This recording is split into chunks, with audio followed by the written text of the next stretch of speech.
નમસ્તે વિદ્યાર્થી મિત્રો, આજે વાત કરીશું વાર્ષિક પરીક્ષા પેપર સોલ્યુશન 2025 ધોરણ 9 અને વિષય ચિત્રનો સંપૂર્ણ મિત્રો 100% પેપર સોલ્યુશન જોવાના છીએ. એ પહેલા ચેનલની અંદર પ્રથમ વખત આવ્યા છો તો ચેનલને ખાસ સબસ્ક્રાઇબ કરી દેવી.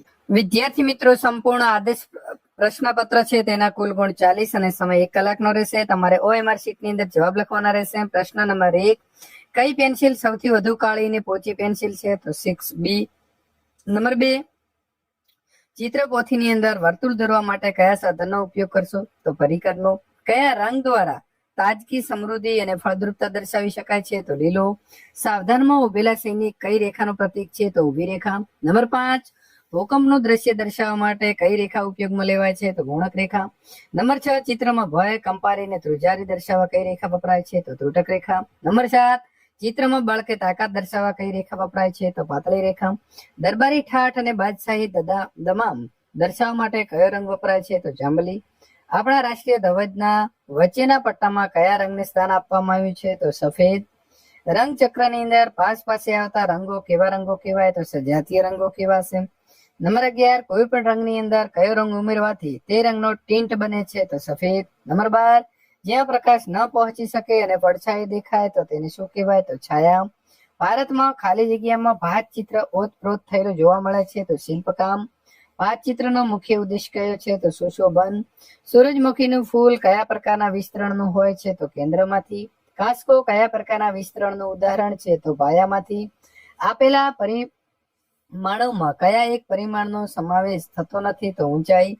નંબર 18 મિત્રો, નગરના ચોક કે જાહેર માર્ગ ઉપર મૂકવામાં આવેલી પ્રતિમાઓના શિલ્પને કેવું શિલ્પ કહેવાય? તો પૂર્ણ મૃત.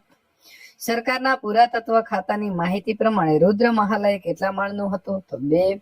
નીચેના પૈકી કયું સ્થાપત્ય સોલંકી યુગની સમૃદ્ધ સ્થાપત્ય કલાની ઝાંખી કરાવે છે? તો રુદ્ર મહાલય. પ્રશ્ન નંબર 21, જે શિલ્પને કોઈ પણ એક બાજુથી ઘાટ આપવામાં આવ્યો હોય તો તેને કેવું શિલ્પ કહેવાય? તો અંશમૂર્ત શિલ્પ. કીર્તિ તોરણ ક્યાં આવેલું છે? તો વડનગર. વડનગરની કીર્તિ તોરણની ઊંચાઈ કેટલી છે? તો 40 ફૂટ. કાંકરિયું તળાવ કયા શહેરમાં આવેલું છે? તો અમદાવાદ. કઈ મસ્જિદ તેની સુંદર, નાજુક અને મનોહર જાળી માટે જાણીતી છે? તો સીદી સઈદની મસ્જિદ. ઝૂલતા મિનારા અમદાવાદમાં ક્યાં આવેલા છે? તો સારંગપુર અને ગોમતીપુર. નંબર મિત્રો 27, ગુજરાત સરકારે અમેરિકન દૂતાવાસ માટે શ્રી નટુભાઈ પરીખ પાસે તેનું તૈલચિત્ર કરાવ્યું હતું? તો સરદાર પટેલનું ચિત્ર. શ્રી કનૈયાલાલ યાદવને તેમના કયા ચિત્ર માટે મુંબઈ રાજ્યનું પ્રથમ ઇનામ મળ્યું હતું? તો બળદ વેચનાર. નંબર 29, કયા કલાકારના ચિત્રમાં જીવંતતા જે છે તે જણાય છે? તો શ્રી કનૈયાલાલ યાદવ. શ્રી પ્રતાપસિંહ જાડેજાને મોટા ભાગના ચિત્રો કઈ બાબત ઉપર દોરેલા છે? તો સૌરાષ્ટ્રના ગ્રામીણ લોકજીવન ઉપર. ઈસવીસન 1924માં શ્રી રવિશંકર રાવળે કયું માસિક શરૂ કર્યું હતું? તો વિદ્યાર્થી મિત્રો આવશે કુમાર. ગુજરાત રાજ્ય કલા અકાદમીના આર્ટ ગેલેરી કયા કલાકારથી નામથી જે છે તેથી ઓળખાય છે? તો મિત્રો શ્રી રવિશંકર રાવળ. શ્રી સોમાલાલ શાહનો જન્મ ખેડા જિલ્લાના કયા શહેરમાં થયો હતો? તો કપડવંજ.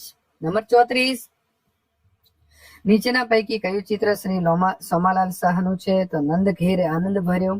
પ્રશ્ન નંબર 35, શ્રી રસિકલાલ પરીખ ચેન્નઈમાં કોની પાસેથી ચિત્રકલા અને શિલ્પકલાની તાલીમ લીધી?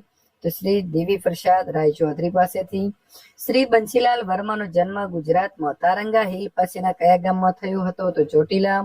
ધરતીના ચિત્રકાર તરીકે કયા કલાકાર જાણીતા છે? શ્રી ખોડીદાસ પરમાર. નંબર 38, શ્રી નટુભાઈ ચિત્ર કલામાં મુખ્યત્વે કયા વિષય ઉપર ચિત્ર દોરે છે? તો નટુભાઈ ચિત્રકલા જે છે એમાં આવશે દ્રશ્ય ચિત્રો.